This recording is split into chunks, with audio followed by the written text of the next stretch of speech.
Si tani më është bërë ditur edhe nga kolegë nga Drejtoria e Policisë për hetimin e krimeve të luftës, edhe dje gjatë proceset gërmime vlerësuese që janë duke u realizuar gjatë këtyre javëve në lokacionin tani më të shënjuar në qytetin Arovecë, përkatësisht në zonën ndarje të qytetit Arovecët, lokalitetin e njohur si Përzhina. Edhe dje pra është hasur dhe janë gjetur mbetje mortore që sipas ekspertëve tanë përfaqësojnë ose përkasin minimumi një personi se një individi. Megjithatë, siç e kam thënë gjithmonë, do të presim pasi të përfundojnë gjitha ekzaminimet e nevojshme mjekërigjore për të konfirmuar numrin e saktë të individëve viktimave të zhvarrosura.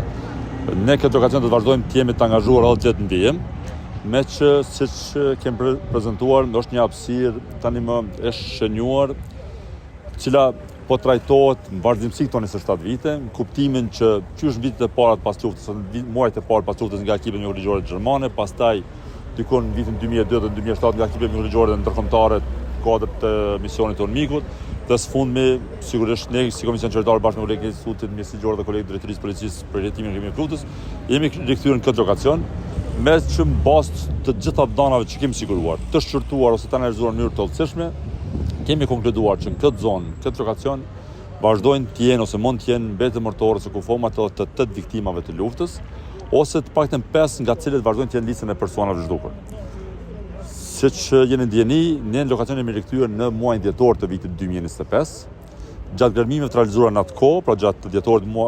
vitit 2025, janë hasur dhe gjetur dhe zhvarrosur mbetje mortore ose minimumi po them 2 individë ose 2 viktima të luftës dhe disa pjesë kockore. Po ashtu gjatë rikthimit me rastin pse për shkak se të kushteve të motit dhe domosdoshmërisht për të bërë një shërtim të hollësishëm të informatave plotësuese, gërmimet janë ndërprerë përkohësisht gjatë dhjetorit vitit 2025 dhe në momentin e përmirësimit të kushteve të motit ne jemi rikthyer këtë lokacion dhe kemi trajtuar si lokacion me shumë prioritet pas disa raste që kemi pasur në kuadër këtij procesi që po njohim si proces për konfirmim të identitetit ose keq identifikime të mosshme, por pas disa lokacione të tjera ne jemi rikthyer gjatë këtyre javëve në këtë lokacion. Dhe gjatë gërmimeve që janë duke realizuar gjatë këtyre javëve, po ashtu tani më në bazë të dana që kemi prezantuar vazhdimsi, janë gjetur dhe zhvarrosur mbetje mortore po ashtu të 2 individëve dhe disa pjesë kockore, që realisht i bie që po flasim për minimum se paktën 4 individ, 4 viktima të luftës, megjithatë prap danat ose numrin e saktë të individëve viktima personave të zhvarrosur